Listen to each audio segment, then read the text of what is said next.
Bulletin के पेश करता है काकाजी वेडिंग मॉल वुमेन्स एक्सक्लूसिव, मोती गली, चौमोहल्ला पैलेस रोड, हैदराबाद। अस्सलाम वालेकुम, आदाब। मैं हूं मोहसिन और आप देख रहे हैं BBN न्यूज़। आइए शुरुआत करते हैं आज के खबरनामे की और नजर डालते हैं हेडलाइंस पर। JHMC इंतखाबात के पेश नजर मरकजी वजीर प्रकाश जावड़ेकर का हैदराबाद दौरा, तेलंगाना हुकूमत के नाकामियों पर जारी की चार्जशीट, मेयर बीजेपी के बनने का किया दावा।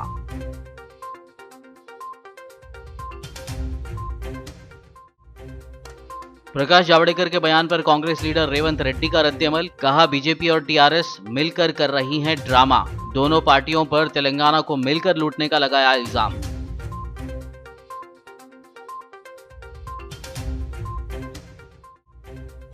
बीजेपी JHMC इलेक्शन को कम्युनल रंग देने की कर रही है कोशिश, सदर मजलिस असदुद्दीन ओवैसी का बयान।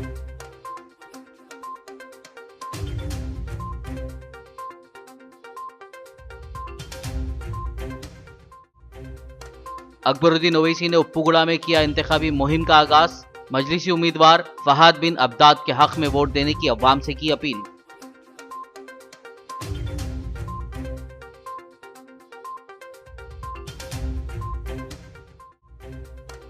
चारमीनार रुकने असेंबली मुमताज अहमद खान ने किया दावा, कहा मजलिस अगर चाहे तो TRS को 2 महीनों में इख्तिदार से हटा सकती है।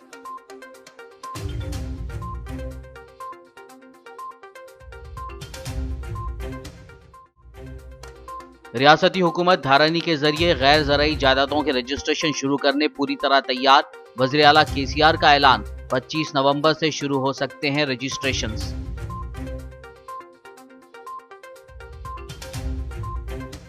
और अब खबरों की तफसील। तेलंगाना बीजेपी के सीनियर लीडर व union home minister G Kishan Reddy ने अवाम से किए गए वादों की अदम तकमील पर तेलंगाना की हुक्मरान जमात TRS पर शदीद बरहमी का इजहार किया। उन्होंने रियासती हुकूमत से सवाल किया कि पुराना शहर हैदराबाद को इस्तांबुल और हैदराबाद को डालस के खतूत पर तरक्की के वादे का क्या हुआ। उन्होंने प्रेस क्लब हैदराबाद में मीडिया से बात करते हुए कहा कि अवाम को चाहिए कि वो गुज़िश्ता इंतखाबात में उनसे किए गए वादों की अदम तकमील पर हुकूमत से सवाल करे। उन्होंने कहा कि TRS हुकूमत सनत नगर की आइडियल कॉलोनी में गरीबों को डबल बेडरूम मकानात की फराहमी में नाकाम हो गई है।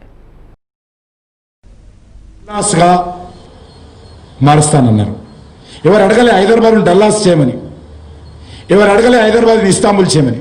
కానీ ముఖ్యమంత్రి గారు చాలా ఉత్సాహంతో, హైదరాబాద్ ప్రజల మీద ప్రేమతో, హైదరాబాద్ అభివృద్ధి చెందాలనే ఆలోచనతో చాలా అద్భుతమైనటువంటి నగరాలను ఆదర్శంగా తీసుకుని దీన్ని ఆ రకంగా అభివృద్ధి చేస్తానని చెప్పి ప్రజలలో ఆశలు రేకెత్తించాడు। రోడ్లన్నీ కూడా అద్దాలే ఉంటాయి, ఒక గుంత చూపిస్తే ప్రభుత్వం చెప్పింది ఆ రోజు, ఒక గుంత రోడ్ల మీద గుంత చూపిస్తే 1000 రూపాయలు ఇస్తామని చెప్పారు। నేను చెప్పాను ఆ రోజు, ఒక గుంత లేని రోడ్డు చూపిస్తే నేను ప్రభుత్వానికి 1,00,000 రూపాయలు ఇస్తానని చెప్పాను, ఒక గుంత లేని రోడ్డు చూపిస్తే। మరి ఇస్తాంబుల్ ఏమైందో, डल्लास ఏమైందో, ఆ మెరిసే రోడ్లు ఏమైందో। मरकजी वजीर व बीजेपी के सीनियर लीडर प्रकाश जावड़ेकर ने JHMC इंतखाब में उम्मीदवारों की हौसला अफजाई के लिए हैदराबाद का दौरा किया। इस दौरान नामपल्ली में वाक़ बीजेपी हेडक्वार्टर्स में उन्होंने तेलंगाना हुकूमत के 6 सालों पर मुश्तमिल नाकामियों पर चार्जशीट जारी की, जिसमें उन्होंने 60 नाकामियों को उजागर किया। इस मौके पर खिताब करते हुए प्रकाश जावड़ेकर ने दावा किया कि दुबाक ज़िमनी इलेक्शन की तरह JHMC नताइज भी आएंगे और मेयर बीजेपी का होगा।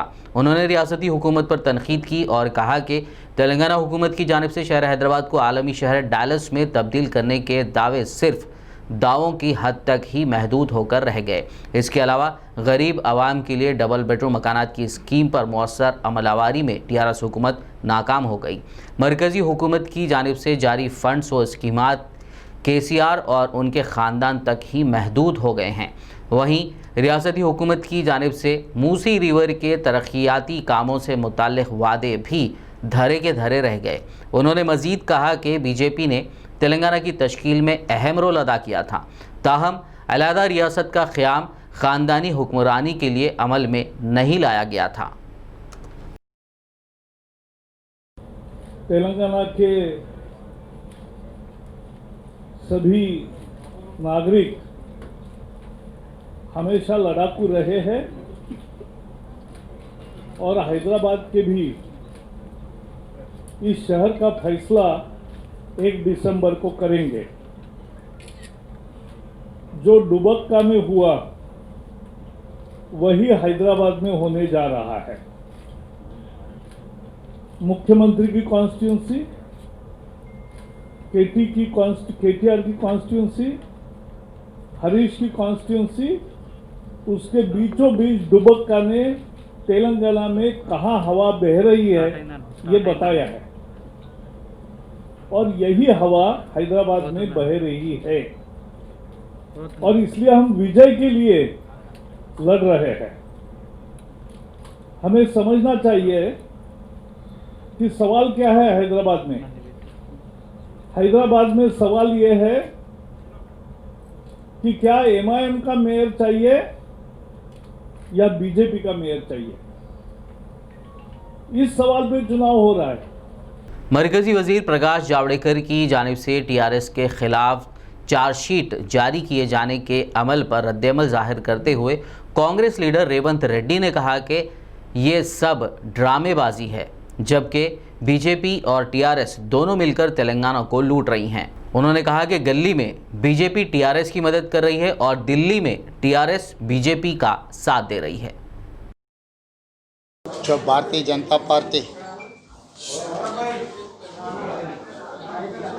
और केंद्र सरकार के जो प्रतिनिधि है प्रकाश जावड़ेकर जी तेलंगाना सरकार के खिलाफ आज कुछ चार्जशीट निकाल रहे कि गए सो चुनाव में लोगों को जो टीआरएस पार्टी अश्योरेंसेस दिए वो अब तक नहीं निभाया, झूठे बातें बोल के चुनाव में जीत लिए, उनको वोट नहीं डालना, उनको हम लोग टीआरएस को हराने के लिए तेलंगाना जनता के सामने हम आए बोल के आज प्रकाश जावड़ेकर जी ऐलान किए। मैं इस मौके पे केंद्र सरकार को और प्रकाश जावड़ेकर जी को मैं ये पूछना चाहता हूँ, आप जो राजनीति में अभी कुछ चुनाव में फ़ायदा के लिए ऐसे कहानी ऐसे बातें बोलने के लिए कोशिश कर रहे, मगर सच वो नहीं है, क्योंकि बीजेपी और टीआरएस दोनों मिलकर तेलंगाना को लूटने के काम पे तैयार हो गए। तेलंगाना समाज को अब जवाब देना ही पड़ेगा। कांग्रेस पार्टी सीधा आरोप लगा रहे टीआरएस बीजेपी दोनों मिलकर ऐसे नाटक खेल रहे लोग, और भारतीय जनता पार्टी कार्यकर्ताओं को मैं ये गिनती करना चाहता हूं, आप इनके जाल में नहीं फंसना है। ये एक नाटक है, इन लोगों नाटक देख के आप लोग इमोशनल होने का ज़रूरी नहीं है। आप देख समझकर आने वाले चुनाव में वोट दो, क्योंकि अगर आप बीजेपी को वोट दिए तो वो सीधा टीआरएस का नहीं जाएगा।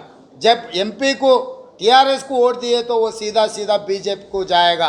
तो ये दोनों गली में टीआरएस को बीजेपी वाले मदद दे रहा है, दिल्ली में टीआरएस वाले बीजेपी को मदद दे रहा है। ये दोनों आपस में बांट ले रहा है। दोनों का दुश्मन कांग्रेस समझकर कांग्रेस को खत्म करने के लिए लोग कोशिश कर रहे हैं। देख समझकर बच के रहना बोल के तेलंगाना समाज से मेरा रिक्वेस्ट है। सदर मजलिस और रुकने पार्लियामेंट हैदराबाद बैरिस्टर असदुद्दीन ओवैसी ने हल्के असेंबली जुबली हिल्स के एरागड्डा डिवीजन से जीएचएमसी इंतखाबात के लिए तशहीरी मुहिम का आगाज किया। मजलिस इत्तेहादुल मुस्लिमीन के सदर व रुकने पार्लियामेंट हैदराबाद बैरिस्टर असदुद्दीन ओवैसी ने हल्के असेंबली जुबली हिल्स के एरागड्डा डिवीजन में मजलिसी उम्मीदवार शाहीन बेगम ज़ौजा मोहम्मद शरीफ के हक में इंतखाबी मुहिम चलाई। उन्होंने एरागड्डा में वाक़ दारुसलाम बैंक से इंतखाबी तशहीरी मुहिम के तहत पदयात्रा का आगाज किया। इस दौरान उन्होंने घर घर पहुंचकर मजलिसी उम्मीदवार के हक में अपने वोट का इस्तेमाल करके भारी अक्सरियत से कामयाब बनाने की आवाम से अपील की। इस मौके पर उनके हमरा पार्टी कारकुनों और अवाम की कसीर तादाद मौजूद थी। दौरे के दौरान जगह जगह अवाम ने कायदे मजलिस की गुलपोशी की।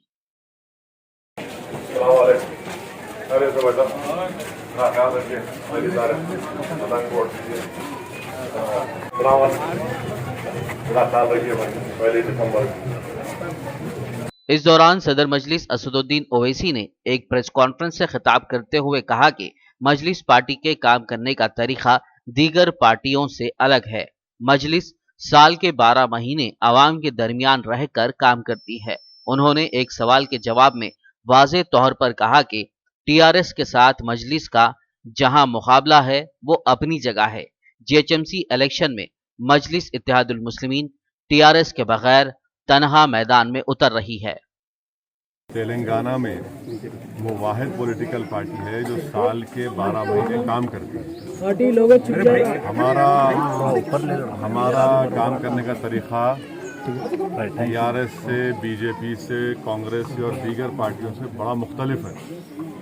ये तमाम पार्टी सिर्फ इलेक्शन के ज़माने में एक्टिव होती है। हम लोग साल के 12 महीने काम करते, हैदराबाद की जनता के दरमियान हम रहे हैं और हमको यकीन है कि हमने जो काम किया, हमारे जो कॉरपोरेटर्स ने काम किया, हमारे जो कैंडिडेट्स जो है उससे हमको अच्छा नतीजा मिलेगा और इससे कामयाबी हासिल होगी।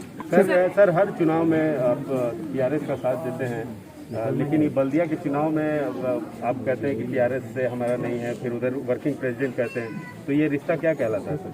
हमारा टीआरएस से जहां हमारा मुकाबला है वो मुकाबला है। अभी तो यकीनन हमारा कोई टीआरएस अलायंस नहीं है। खुद यहाँ जिस वार्ड में आज हमने पदयात्रा की है वहाँ यहाँ पर टीआरएस का कैंडिडेट है, तो यकीनन हम टीआरएस से हमारा मुकाबला होगा। अब हैरत की बात यह है कि टीआरएस के पावर मंत्री हम पर इल्ज़ाम लगाते कि हम क्या कहा जगदीश रेड्डी ने कि हम वो बीजेपी वालों को कहा आप मोदी ने वो इसी से मुलाकात। फिर कांग्रेस वाले हम पर इल्ज़ाम लगाते और बीजेपी वाले हम पर इल्ज़ाम लगाते। तो हैदराबाद की एक मशहूर कहावत है कि गरीब की जोरू सबकी भागी, वही हाल हो गया। चलता है, कोई बात नहीं, मुकाबला होगा, मुकाबला करेंगे हम और हमको पूरा उम्मीद है कि इंशाअल्लाह ताला इस मुकाबले में अल्लाह और अवाम हमको कामयाब। बिहार इंतखाबात में मिली कामयाबी के लिए सदर मजलिस असदुद्दीन ओवैसी ने बिहार खासकर सीमांचल की आवाम का शुक्रिया अदा किया और इस अज़्म का इजहार किया कि वहां बेहतर से बेहतर काम करने की कोशिश की जाएगी। जितना भी बिहार की जनता का शुक्रिया अदा किया जाए, ख़ास तौर से सीमांचल की आवाम का, मेरे पास अल्फाज नहीं है, मैंने उस वक्त भी कहा, आज भी कह रहा हूँ। अब हमको बिहार में कामयाबी मिल चुकी है तो यकीनन हम वहाँ पर जो आवाम का जो हमको एतमाद और भरोसा था उसको पूरा करने की हम वहाँ पर कोशिश कर रहे हैं। हैदराबाद के एरागड्डा में प्रेस कॉन्फ्रेंस के दौरान एक सहाफ़ी की जानिब से जीएचएमसी इंतखाबात को बीजेपी की जानिब से देश प्रेमी और देश द्रोही के दरमियान वाला मुकाबला बताए जाने के सवाल पर सदर मजलिस ने कहा कि बीजेपी इस इलेक्शन को कम्यूनल रंग देने की कोशिश कर रही है, लेकिन यहाँ की आवाम जानती है कि उन्हें क्या करना है। उन्होंने सवाल करते हुए कहा कि बीजेपी को ये बताना चाहिए कि 2019 के बाद से उन्होंने तेलंगाना और ख़ासकर हैदराबाद की आवाम को कितनी फाइनेंशियल मदद की। किसी बीजेपी के लीडर को अगर आप रात में उठा देंगे और बोलेंगे पहला नाम बोलो, बोलेगा ओवैसी, दूसरा नाम बोलो, बोलेंगे गद्दार, तीसरा नाम बोलो टेररिज्म, चौथा नाम बोलो पाकिस्तान, तो वो क्या कर सकते हैं? लोगों को आदत से मजबूर है। बीजेपी को ये बताना चाहिए कि 2019 के बाद से उन्होंने तेलंगाना को और ख़ास तौर से हैदराबाद की आवाम को उन्होंने क्या फाइनेंशियल हेल्प की। इतना बड़ा सैलाब आया हैदराबाद में, बहुत से मकामात पानी में डूब चुके थे, आपने टीवी पर दिखाया। आपने हैदराबाद को, जीएचएमसी को मोदी सरकार ने क्या फाइनेंशियल हेल्प की? अगर आप हेल्प कर देते तो यकीनन बोल सकते आपने कुछ हेल्प नहीं की। तो जाहिर है हेल्प नहीं करने की बुनियाद पर, कोई मदद नहीं देने की बुनियाद पर अब इसको एक कम्युनल रंग देने की कोशिश कर रहे हैं। यहाँ पर कुछ होने वाला नहीं है, आवाम जानती है, जनता जानती है। यकीनन कोई भी आके इलेक्शन लड़ सकता है, कैंपेन कर सकता है, तो इससे हमको कोई मतलब नहीं। वेस्ट बंगाल के इंतखाबात में मजलिस पार्टी के हिस्सा लेने और ममता बनर्जी के साथ अलायंस के मुतालिक पूछे गए सवाल का असदुद्दीन ओवैसी ने कुछ इस तरह जवाब दिया। मैं आपको फिर से पार्टी की तरफ से ऑफिशियली ये कह रहा हूँ कि हम बंगाल के यूनिट के लोगों से मीटिंग होने वाली है, क्योंकि म्यूनसिपल इलेक्शन आ गया, थोड़ा देरी हो गई। उनसे बात करके ही, उनसे पूरा फीडबैक लेके, उनका ओपिनियन लेकर ही हम एक कंसिडर्ड डिसीजन पर अराइव करेंगे और आपको बताएंगे। तो ममता बनर्जी के साथ जा सकते हैं? पहले तो मुझे अपनी यूनिट से बात करना इलेक्शन लड़ने के ताल्लुक से, और इलेक्शन लड़ने की जब बात होगी तो हम इलेक्शन लड़ेंगे, और यकीनन इसमें कोई दो राय नहीं होना चाहिए। जब हम डिसीजन लेंगे तो इलेक्शन लड़ेंगे। सदर मजलिस असदुद्दीन ओवैसी ने कहा कि यूएपीए एक ड्रैकोनियन कानून है और इसकी जिम्मेदारी बीजेपी और कांग्रेस पर आयद होती है। यूएपीए के लिए मैं 2008 या 9 में जब चिदम्बरम साहब होम मिनिस्टर थे, जब उसका अमेंडमेंट लाया गया, मैंने पार्लियामेंट में उसका अपोज किया था। 2019 में प्रेसिडेंट होम मिनिस्टर जनाब अमित शाह उसका अमेंडमेंट लाए, मैंने उस वक्त भी अपोज किया। तो यूएपीए एक ड्रैकोनियन कानून है और इसकी जिम्मेदारी कांग्रेस और बीजेपी पर आयद होती है। दुनिया में कोई भी ऐसा देश नहीं है जहां पर कोई कानून में 120 दिन का डिटेंशन होता है। चाहे यूएस का पेट्रियट एक्ट ले लीजिए या यूके ले लीजिए या रशिया ले लीजिए, 120 दिन का। और वो जो अमेंडमेंट्स कांग्रेस ने किए और बीजेपी ने किए, मेरी राय में वो अनकॉन्स्टिट्यूशनल हैं, वो राइट टू इक्वालिटी के प्रिंसिपल्स के खिलाफ हैं। इसीलिए हमने कहा कि मैं शुरू से यूएपीए का खिलाफ रहा हूँ, और उसकी मुखालिफत की वजह यह है कि ये कानून को हमेशा, चाहे कांग्रेस हो या बीजेपी हो, माइनॉरिटीज, दलित, ट्राइबल्स और जो किसी सरकार के खिलाफ होता है उनके खिलाफ इस्तेमाल होता है। चौथी बात यह है कि मेरे पास एम्पिरिकल एविडेंस है कि जिस किसी पर यूएपीए लगाया गया उसमें 70% से ज्यादा लोग एक्सोनरेट हुए थे, मगर 5 साल 6 साल उनको जेल में सड़ना पड़ता है। ये इसकी हकीकत है। रहा सवाल रेडिकलाइजेशन का, तो हम ये पूछना चाह रहे हैं कि बीजेपी पार्टी में खुद ऐसे 2 सांसद बैठे हैं जिन्होंने गोडसे को बड़ा देशभक्त कहा। अब ये रेडिकलाइजेशन है या नहीं है, बीजेपी बता दे। बीजेपी में एक मंत्री है जो अब मंत्री थे, अब एमपी हैं, जिन्होंने इखलाक के मारने वालों पर जो एक्यूज थे उनकी जनाजे पर फूलमाला चढ़ाई। ये रेडिकलाइजेशन है, नहीं बताइए। तीसरा, बीजेपी में आज भी एक सांसद है झारखंड के जो अलीमुद्दीन को मारने वालों को जो कोर्ट ने उनको कन्विक्ट किया था, जो बेल पर निकल कर आए कोर्ट से, तो उनका फूल माला से इस्तेमाल किया। ये रेडिकलाइजेशन है, नहीं बताइए। बीजेपी हमको ये भी बता दे कि दिल्ली में जो फसादात हुए, एक मस्जिद के ऊपर चढ़कर, मस्जिद के गुंबद के ऊपर जब ये झंडा लगाया गया था, वो रेडिकलाइजेशन है या नहीं है। कोरोना को कह दिया गया कि तबलीगियों ने फैलाया, कोरोना को भी आपने इस्लाम से जोड़ दिया। तो ये क्या है, रेडिकलाइजेशन ही नहीं है। तो हर चीज में रेडिकलाइजेशन कहाँ पर हो रहा है, किस पर हो रहा है, बताना चाहिए कि डी रेडिकलाइजेशन अगर करने वाले हैं तो क्या वो सिर्फ एक मजहब के ऊपर करेंगे या सब पे करेंगे। सर, उनकी दिक्कत ये है कि आप वही कहें कि आपने हिंदुत्व की जो परिकल्पना दी, आप हिंदुत्व, सुनिए, हम ये पूछना चाह रहे हैं कि हिंदुत्व का डेफिनेशन बीजेपी बता दे। क्या वो सावरकर के डेफिनेशन को मानती है, नहीं मानती है? क्या वो गोलवालकर का जो डेफिनेशन है उसको मानते हैं, नहीं मानते हैं? हम इस पर आपको, कई बार हमारा स्टेटमेंट हो चुका है। डी रेडिकलाइजेशन अगर करेंगे तो किसका करेंगे? जो जाकर कहते हैं कि आप अपनी दुकान में पटाखे मत बेचिए, जो महल्लों में अगर कोई तरकारी बेचने वाले आता है तो कहते हैं तू यहाँ पर मत आ, फ्रूट बेचने वाला तो बोलते तुम नहीं बेच सकते। किसका रेडिकलाइजेशन होना चाहिए, ये हम पूछना चाह रहे हैं। Sir, Hindutva is built on lies and Muslims are not allowed to participate. Well, that is the true definition as laid down by Savarkar in his book and Golwalkar in his book and by various other Sangh ideologues. Hyderabad के एरागड्डा में press conference के दौरान बाज़ रियासतों की जानिब से love जिहाद पर कानून बनाने और यूपी में काऊ कैबिनेट के क़याम के मुतालिक पूछे गए सवाल का जवाब देते हुए सदर मजलिस असदुद्दीन ओवैसी ने कहा कि देश की इकनॉमी की खस्ता हाली, देश का नौजवान बेरोज़गार हो गया है और जिनका मुक़द्दर गरीबी बन गया है उनको नौकरियां देने पर बात करने के बजाय और ऐसे मसाइल से तवज्जो हटाने के लिए ही बीजेपी ऐसे ड्रामे कर रही है। कानून बनाने की बात हो गई है, लगातार विरोध लव जिहाद को लेकर आपका क्या ओपिनियन है? क्या वाकई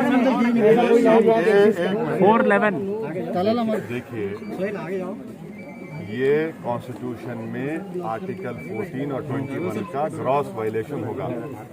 इनको संविधान पढ़ना चाहिए। आप इतना ज्यादा हेट्रेड में आगे बढ़ जाते हैं, जरा संविधान पढ़ लीजिए। आर्टिकल 21 क्या है पढ़ लीजिए।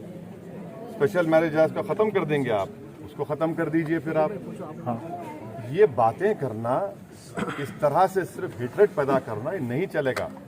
कोरोना की मारामारी की वजह से भारत में करोड़ों लोगों की नौकरियां जा चुकी हैं। उनको नौकरियां दीजिए।